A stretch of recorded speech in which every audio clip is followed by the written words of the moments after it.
Picture this. It's the year 2003. It's basically Christmas time, and you see a peculiar package in your mail that contains one of the best games ever made. Mario & Luigi Superstar Saga. Game Boy Advance wasn't really a super good system for Mario games at the time. I mean, you had the Advance series, which introduced some classic 2D Mario side-scrollers to newer generations, but when this game came out, people were pretty happy. It was like a somewhat unique take on Paper Mario, and having Mario and Luigi both controlled by one person made this experience more mechanically interesting and allowed it to be a more puzzle-focused game overall. Plus, the story and characters were fantastic, and it really relied on clever visual gags to pull that off. With Luigi 2, it was like the 1-2 hit for this time, because we also had Luigi's Mansion for the second brother. So Superstar Saga was a pretty good, no, great game for the GBA, and it was Alpha Dream's major breakthrough for getting their name out there. So obviously, a sequel was a no-brainer. And come E3 2005, the DS is still pretty new at the time. We get some grand news on something called the Nintendo Revolution, but they also just decide to reveal Mario & Luigi 2 on the DS. Wow, a new Mario & Luigi game? There's one on the DS? Imagine what cool things it would do with the system. And in the demo at the convention, there were babies? You had Baby Mario and Luigi. How did they just come up with this stuff? Oh yeah, and did you know this game was compatible with something called the DS Rumble Pack? Okay, I gotta be honest, I never knew this was a thing until like a couple years ago. It's just a little GBA card you plug in on the bottom of your original model DS. And boom, you got Rumble. Suffice to say, Mario & Luigi 2, renamed to Partners in Time later, would come out in the last half of that year in November 2005, with people liking it pretty well at launch. However, with future Mario & Luigi games like Bowser's Inside Story and Dream Team establishing themselves as fantastic RPGs in the series, I feel like Partners in Time has become more and more overshadowed over time. There's a lot of things about this game that sticks out, like the box art not having the white background shtick, but in many ways it also seems to be forgettable. Maybe that might be because Alpha Dream decided to skip this game when making their remakes for the 3DS, which was always a really weird decision to me, and we'll sort of get to that later in the video. But I think a good reason for why they did that was because, well, there's two. One, the 3DS was basically at its final end, and two, Bowser's Inside Story sold a lot of copies, it's the most popular and beloved one, why not remake it? And Bowser's Inside Story plus Bowser's Minions ended up being the worst selling game in the entire series, and that was a big reason for why the company went bankrupt. Uh-oh. This whole kind of thing with Partners in Time being somewhat forgotten is something I'm pretty interested in finding out why. I'm actually excited to go through it again because unlike Superstar Saga, I haven't played this game in years. Now, I don't know if anyone did this as well, but I used to play games along with Let's Players, and I remember doing that with Partners in Time with Sully Bones. Man, remember Sully Bones? That guy was pretty cool. Okay, getting back on track, let's do this. This is a Partner in Time. Nintendo! I love that they do that. It better be tradition at this point.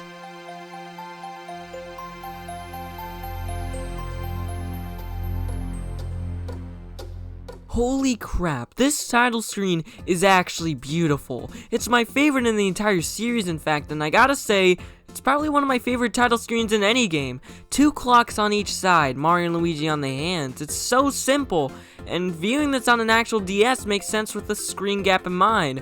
Very clever stuff here. The music is also a really calming yet catchy song, and it kinda takes me back. It's sort of funny because my other favorite title screen is also from a game that has to do with time travel like this one. You know. So anyways, we're immediately introduced to a huge alien race known as the Shroobs. The planet is dark, lonely, and creepy, and they're looking for a new home. Eventually they land on the Mushroom Kingdom, We first see the Mario and Luigi babies way in the past, when Peach's castle is completely invaded and destroyed by the Shroob UFOs suddenly showing up. Meanwhile, in the present, we have Egad and the adult bros hanging out in the castle. It's pretty cool to see him here so early in the game. I mean, he doesn't serve a major role in the story, but he still helps out occasionally, making one new invention and providing your travel partner, which is kinda neat. Anyways, he built this time traveler for Peach and some toads to travel to the past as some kind of celebration in the castle. Though, soon enough, it finally arrives back in the present and it is very damaged. Uh-oh. Greedy looking goblin guy. Something has gone very wrong, and immediately we find a mysterious time hole in the courtyard over here. When Mario and Luigi get trapped inside, they meet the babies after dying from some Shroob guys at Holly Jolly Village. They come aboard the Koopa Cruiser with Baby Bowser. Prince Bowser, young Kamek calls him. As you just progress, the game throws some whole new things at you, like Princess Shroob. She's the ruler of the new Shroob alien race, and it's clear she's also the main villain of this game. So after all that, it's up to the Mario team to figure out the desires of the Shroobs and try to find Peach again. Soon you'll discover some cobalt star pieces, which are some kind of power source that relate to the Shroobs in some way. After that, the story just kinda, moves forward. I'm not sure how to explain it. There isn't as much development as Superstar Saga's plot. There's none of that main villain dies just to figure out a new plan and still conquer the world. In this game, you really focus on the cobalt shards, and that's pretty much it. I mean, eventually you do discover Princess Peach in Gritzy Caves, but she has a horrifying shroom stuck to her face, and adult Bowser just shows up for no reason at all and kidnaps her. Okay, like, I guess it's kinda cool he teases with Baby Bowser at the bottom of Twomp Caverns, but this is the only time he's here. He actually has less relevance to the plot than in Superstar Saga. At least in that game, he had some goofy, witty dialogue with Popple too, but here, he's so mundane and shoehorned in, you could replace him with a piece of cardboard and there'd be no difference. But overall, the story doesn't really go anywhere after the first couple hours of the game. It's not really a bad thing in my eyes. I think the game does a decent job of reminding you of Princess Shroob occasionally. It also makes up for this with the darker atmosphere. It's basically the one thing people know Partners of Time for, and for a pretty good reason too. There are many scenarios, areas, and characters where it's very prominent. So, let's get to that. Well, first, I want to talk about the Shroobs themselves. Okay, these guys are cool. I mean, they're not as creative as the Bean Residents from the previous entry, but they're still pretty awesome and kind of underrated. Obviously, their true goal in this game is to just destroy the Mushroom Kingdom, and they have this looming, threatening characteristic to them. I really like that they feel like a race too, and a lot of them differ in their outfits, colors, one's a robot, and they even speak their own language. I think it would be really cool and neat to see them make a return or just a cameo in some future Mario game. And leaning on characters, I think another one of Partners in Time's strongest elements are, yes, the Mario Bros interactions. So yeah, we got Baby Mario and Baby Luigi, and we're dealing with time travel, woohoo! It's not complex though, just past and present, though we shouldn't even be teaming up with the babies, right guys? I mean, isn't there some kind of law that says you can't meet your past self or whatever? But every now and then, the game throws some of these dedicated cutscenes at you with some really cute animations between the babies and the adult Mario and Luigi's, and they're really just a treat. Once again, it seems like Luigi can't catch a break from Mario. He doesn't seem to be a great babysitter, but whatever. He's feeding him a Yoshi cookie. Now that is adorable. Babies! If you do not think that's the best line in the game, I don't know what to say to you. I think Alpha Dream also did a pretty alright job of making each baby bro have slightly different personalities instead of just crying, which, yeah, I can make a joke about it, but it's just something you deal with on a daily basis when talking about these games. Now, before I talk more about the scenarios themselves, I first want to get to the areas you explore in Partners in Time. And, I feel like people tend to agree that this game has kind of forgettable areas, and while playing, I kind of felt confused about that sentiment. Before starting my playthrough for this review, I could actually visualize a lot of the areas in this game just based on the appearance.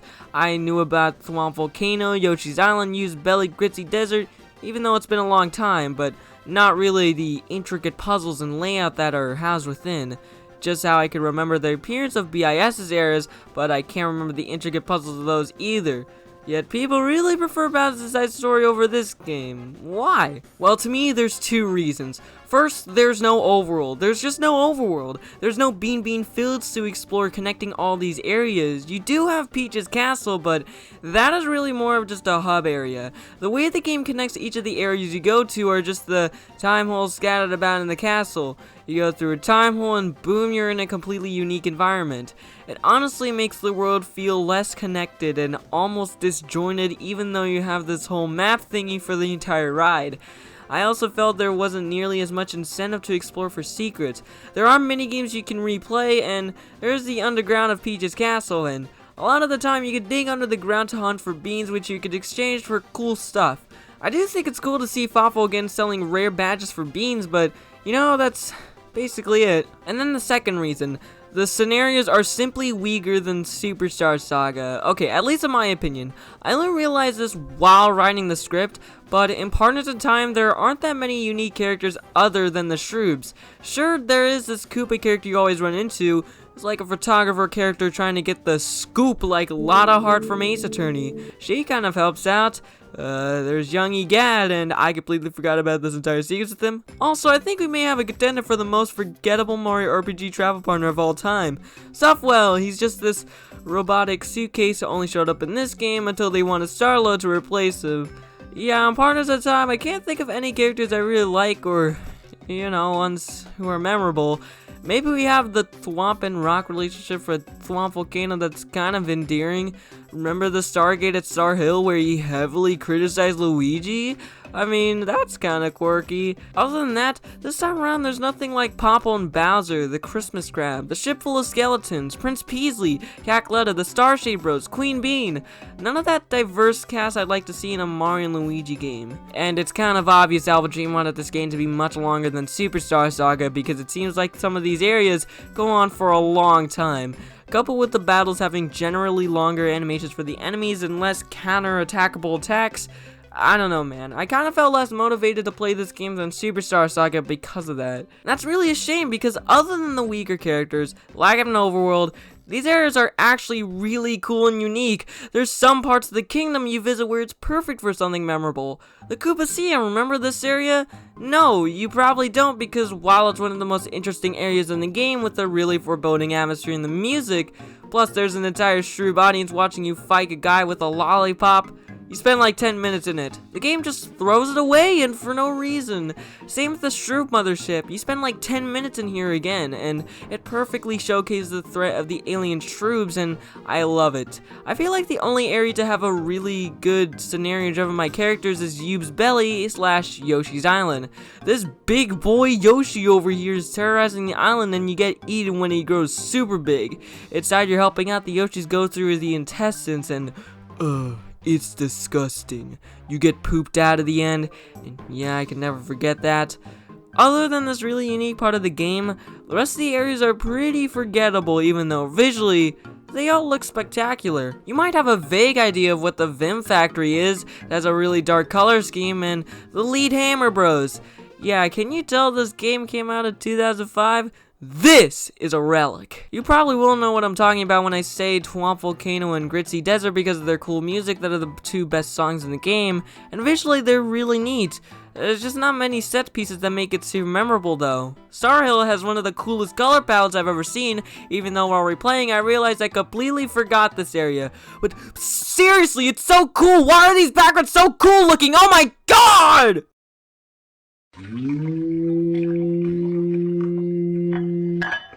Once again, I think the two biggest reasons holding these conceptually interesting areas back the most is the lack of an overworld and character-driven scenarios. It's not the worst thing ever. I mean, it's still Mario and Luigi, and you have the Bros and Baby Anarises to hold you on over, but I think all of this was a big reason on why people prefer other entries to Partners in Time. On the bright side, however, this game prides itself on the darker atmosphere, which is something I really like, as does anyone else when people bring this game up. I mean, you go to Holly Jolly Village, which is like an hour in. The entire town is destroyed by the Shrews with some of the eeriest music ever. In Toadwood Forest, you see a toad strapped to a tree, stuck, doomed, while her life energy is slowly sucked out of her so it could feed power into a factory hidden away in the forest so the Shroops can assert their eternal dominance. She literally then dies, turns into a Shroob, and yeah, That's pretty crazy for a Mario game. What is going on, man? Toad Town. This is probably one of my favorite areas to go through just because of the fact that it's also completely destroyed. Earlier in the game, you see it attacked by the Stroobs, and there's only one person open for shop. It's honestly kind of frightening to trek through the abandoned village. Also, I really just like how you can get a glimpse of this area way earlier in the game. Like, the first time you come here, it's like, what is this place? Whoa! I just love when games do that kind of thing. Sometimes the game will throw these bonker things at you like Toads dying, but I actually appreciate that they didn't go much further. I feel like Partners in Time has a darker mood, and that's already prevalent with the color tone, areas, and the mere presence of the shrews wanting to destroy the Mushroom Kingdom, while also having the amazing interactions between the Mario characters. So in my eyes, Alpha Dreams strike a pretty good balance here. And so while the areas feel forgettable, and I really hate that they do, it does make up for it somewhat with just the darker tones settling in as you progress. Plus, another good thing I'll get to now, the gameplay is still Mario and Luigi. The babies add a lot to this game, right? They're the main gimmick. I mean, we talked about their personalities in their own cutscenes, but technically speaking, they serve some really cool additions to the battle system in my opinion. And Partners in Time still has that Mario and Luigi comeback we talked about in the previous video. But when you carry the babies on the adult's back, you're able to do things like a double jump for extra damage, a cooler looking teamed up hammer swing. With these moves with a lot of incentive, it makes the battles feel all the more engaging and satisfying. You control each of the 4 partners with all face buttons, and yeah, having that button scheme can complicate how you time your attacks, but not in a bad way in my eyes.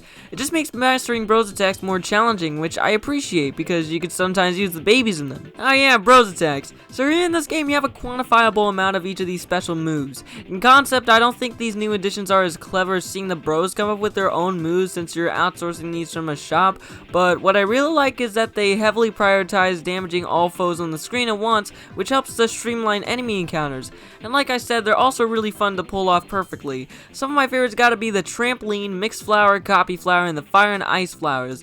I also think it's cute that they use the 2 DS screens for a lot of these, with the screen gap 2 kind of testing your muscle memory on the timing. This game is noticeably harder than Superstar Saga, you just simply receive more damage this time around, which is a good thing, but it's still pretty easy if you decide to pile on attacks, just keep that in mind. Going back to how they managed you obtaining these, it's kind of weird honestly. They completely just throw away the BP thing and settle for buying a set number of these at a store. I don't have a problem with this, since you get a lot of coins throughout the game, and it never gets hard enough to where you have to grind. Though I do really question why they did this, instead of you just buying syrups occasionally, but it was the second game in the series. And now I'll talk a little bit about what the Baby Bros bring to puzzles in the real world.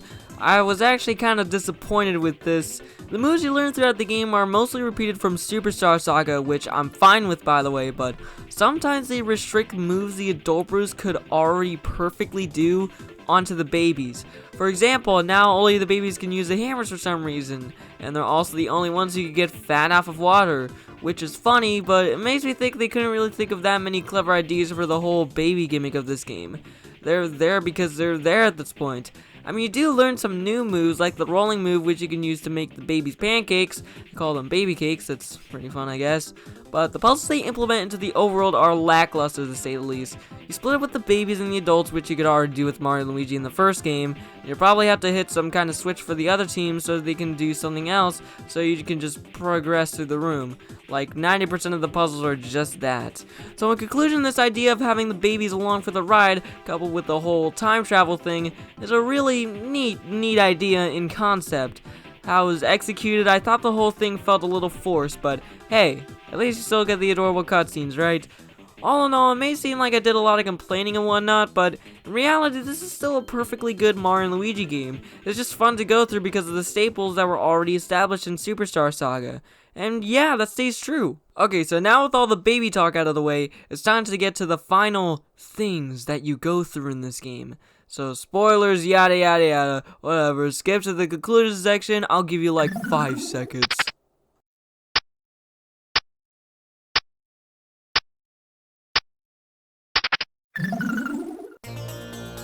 As you get nearer and nearer to the end of the game and you recover some of the final Cobalt Star Shards, you get some juicy foreshadowing for what's next. That one time you get Toadbird's drawing and use Belly, you actually uncover something interesting in the drawing never before seen using the stylus. And this is the only time where they actually use the thing. Okay, we'll save all this for later though. But these last shards are enough to break into the Shroob Castle. And man, this is definitely one of the stronger areas in Partners in Time. It's basically Peach's castle totally overthrown by the Shroobs, taken over with their own purple color scheme and darker atmosphere, of course.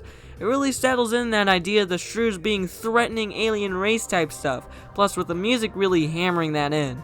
I just really like exploring this area, seeing the rearranged rooms you were already accustomed to. Although it goes on for a long time, like maybe too long honestly. There's also just minigames which feel really unnecessary, and this one where you gotta shoot the UFOs with the stupid blocks is really difficult and annoying, and God, I hate this. After you're done with that, you meet Peach and Princess Shroob. Okay, the end boss or bosses are just crazy. I think it almost lasts for 30 minutes. It's that insane. So the Princess Shroob, you fight her and that's pretty neat. But then afterwards, you find out with Peach that she has the final Cobalt Star Shard, but has been protecting it because it turns out restoring the entire Cobalt Star would awaken the hidden twin sister of Princess Shroob. Yes, this whole time when Peach was in the past through EGAD's time machine at the very beginning, she actually trapped Elder Princess Shroob in the Cobalt Star and shattered it, leaving the pieces to be scattered all over the place. And thus, the fight with Elder Shroob begins with its first phase, which is also pretty cool and all, but you've seen nothing yet. Easily one of my favorite final bosses, at least atmospherically, breaks out with the final phase of Elder Princess Shroob. Okay, can we talk about all this? The setting is thousands of feet in the sky. It's storming like crazy. The music is this Final Fantasy emotional stuff you never expect from a Mario game. And Elder Shroob's form, it's insane looking to say the least. It depicts her violent nature. Her screams and cries reek of pain, and all she wants is revenge to the ones who have been slowly destroying the Shroob race, the Mario partners. Fun fact, she is one of the only Shroobs that actually speak English, which is a really interesting detail in my opinion. So all in all, I like the final bosses of Partners in Time. It goes on for a while, but I don't really have a problem with that. It's epic, and that's all I gotta say on it. After destroying and obliterating her, the Mario Bros find out that this whole time, the key to restoring the people from the Shrooms were baby tears. Yeah, I guess it all comes down to these little fellas. I don't even know what to say. So, EGAD replenishes the time holes with huge amounts of the infant tears through the Hydro Gosh, and it's all around a happy ending for the babies when they go back to their own timeline. Also, we're apparently not done yet. A new form of Bowser comes along in a final fight where you can't attack for some reason. I don't know why this is here. It honestly seems like Alpha Dream just wanted to make Bowser appear in the game for more than 5 seconds. It also feels like this afterthought of an attempt at replicating the whole Bowletta thing, because this is Strouser.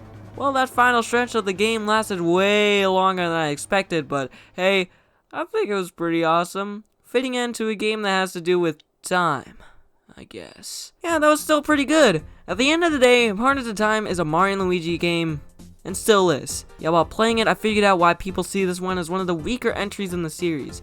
Its cool looking areas are unfortunately held back by the weaker character driven scenarios, or lack of, for instance, and no overworld connecting them. Plus, the babies as a gimmick in the overworld felt kinda just there. They didn't really add as much as I wanted it to. Though, I think there's still pretty good reasons to come back to this game. Like the darker atmosphere for sure, the shoes are pretty cool, and of course the amazing Mario adult and baby cutscenes. Those are always a treat. In my opinion, the good still outweighs the meh in this case. I feel like Alpha Dream really should have gone with a Partners in Time remake if they wanted to even continue the remakes in the first place. It really seems like they just wanted to do the Superstar Saga one and leave it at that. Anyways, overall, I still had fun with this game because it's Mario and Luigi, like I said a million times. And yeah, I guess that's about it. So next up on this marathon radar is Bowser's Side Story. This is the one everyone has been waiting for, the magnum opus of the Mario and Luigi series. And I gotta say, I'm very excited to get to it. But in the meantime, I want to keep myself on hold and play something a bit more on the obscure side. So, hope you guys enjoyed this video, and I guess stay tuned for more. Goodbye! Also, sorry for deleting the original video. Hey guys, Nerrelified here. Today we're going to be reviewing some Metroidvania games.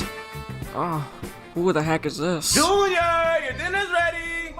I'm gonna put some dirt in your eye.